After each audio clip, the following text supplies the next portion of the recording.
Okay, you guys, in this video, you'll learn why I was given the nickname Princess Prompt. Okay, but let me say this, it definitely was not given to me in my youth, okay, in my childhood. And I'm going to tell you why it wasn't and why I immediately became one, okay? So I come from a family of seven, six siblings and then my mom, okay, because she was divorced from my dad. Otherwise, it would have been a family of eight. But she was a great procrastinator. Everywhere we went, we were always the ones coming in late.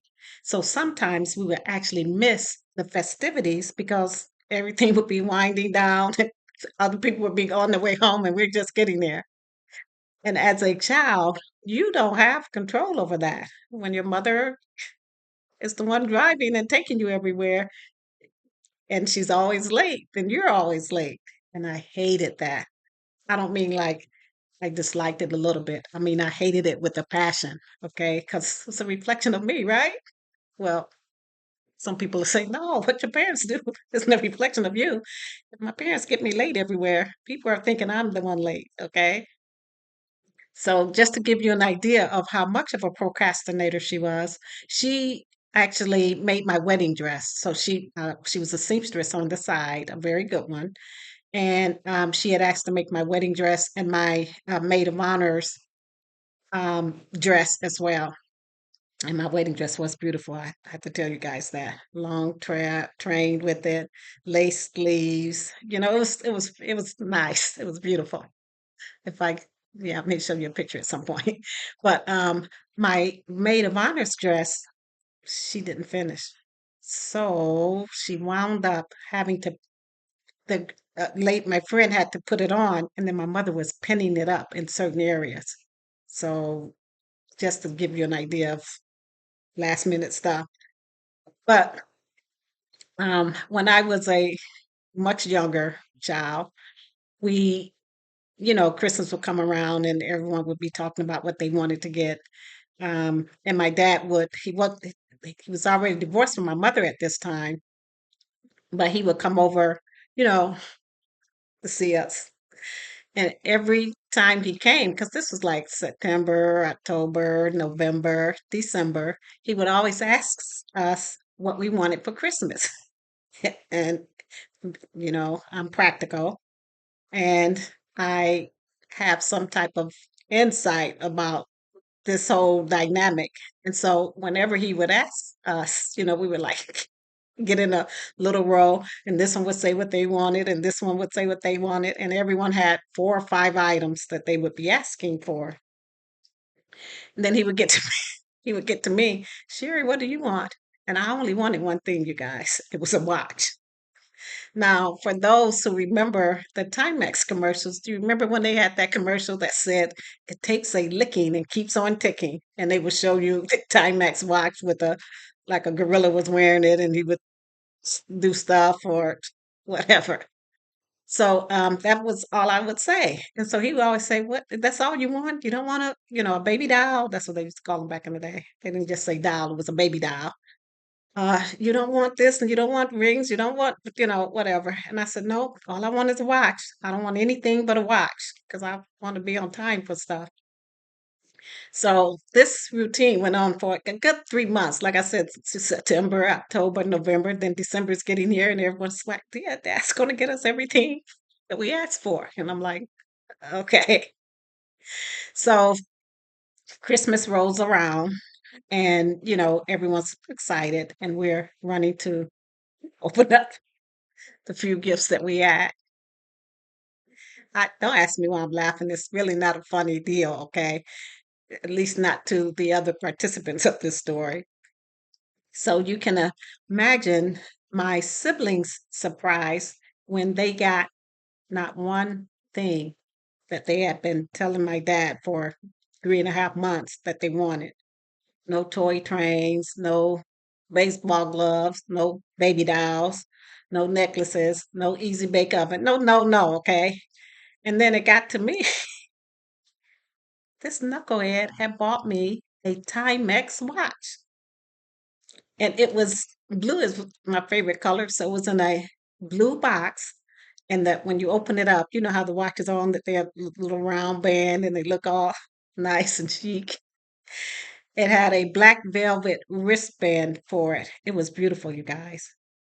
And everyone quickly noticed that I was the only one that he had gotten something for. So let me explain because, again, even in my youth, I'm like, I'm going to use some common sense here. So my mom and dad were divorced, and he very rarely helped her out financially. And I know what people, are saying. Well, he should have been paying child support, and he, I don't know if he was or not. I'm sure he probably would have to have been because he worked at a major auto plant there in Detroit. So it's very rare that the guys will be working and not paying. But anyway, my mother always said he wasn't paying enough, and you know how that goes. But my siblings came over to me and they was like, wow, he got you that watch. I can't believe he bought you a watch. And I'm thinking to myself, that was the reason why I only asked for one thing. I didn't want to ask for four or five things, knowing you're not going to more than likely get anything.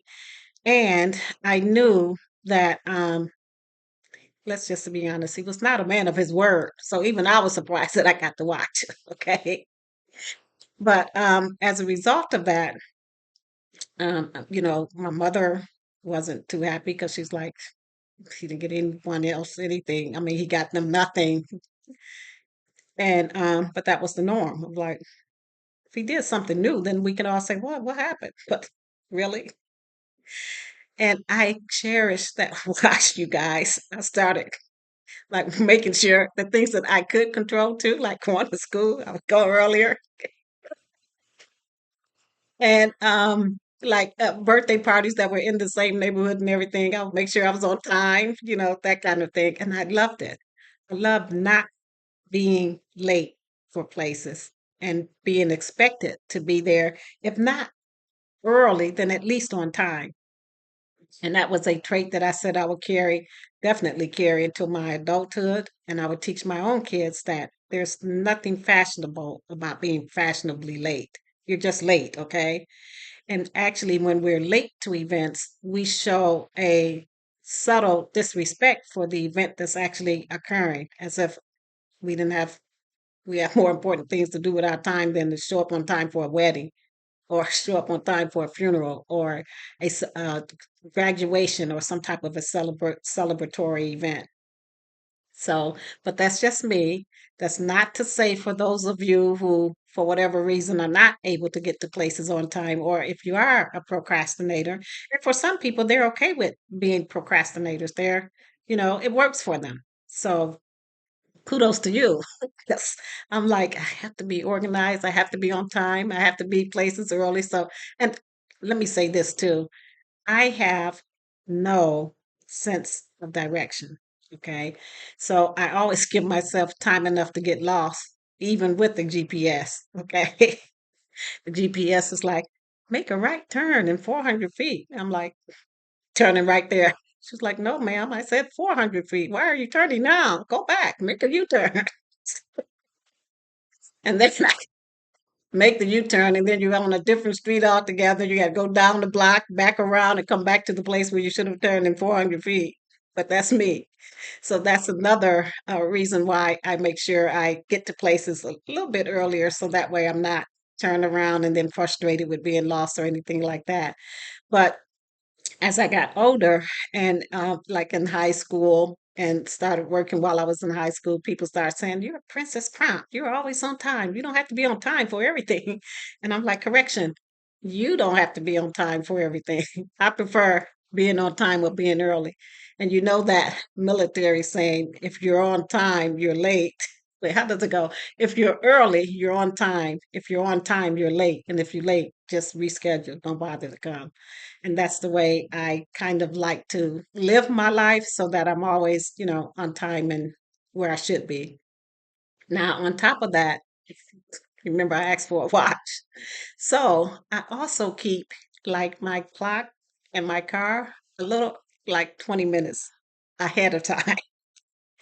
And I'm telling you this part of of an experience because people would get in my car, and I don't mean I'm not an Uber driver or a Lyft driver, but like family or friends or someone I was dropping off somewhere, and they would look at my clock, and they wherever they were going, they were like, "Wait, I'm late," and I was like, "No, that clock is 25 minutes fast." And then one day, one of my sisters said, "Why do you have your clock 25 minutes fast? That's such an odd number. Most people do 10 or 15 minutes." So I said, "Yeah, but most people are late." So, and trust me, this is a sister that doesn't know what being prompt means, okay? So I was like, no, if I'm going to listen to someone, it's going to be someone who respects time and uses it wisely, okay? So anyway, I just wanted to share why I was given that nickname of Princess Prompt. And sometimes, I've arrived at places too early, no guest wants guests coming a half hour early. They may still want to set the table or something. So what I learned to do over the years is to call ahead of time and offer services like, do you need some help, for preparation or something like that. Some people really appreciate that, and they'll say, "Yeah, are you sure you want to come? I need this, or you can stop at the store and bring this," that kind of thing. So I'm always very still professional and still courteous when I show up early, but it's just something that I've done ever since I was a kid. But anyway, that's the story of my old Princess Prompt title, and I actually wear it proudly. This is Sherry. This channel is Life Lessons Learned. My mantra is knowledge is in the knowing, but wisdom is in the doing. And like I said, that Timex watch, I loved it. Okay, you guys, I'll see you on the next run.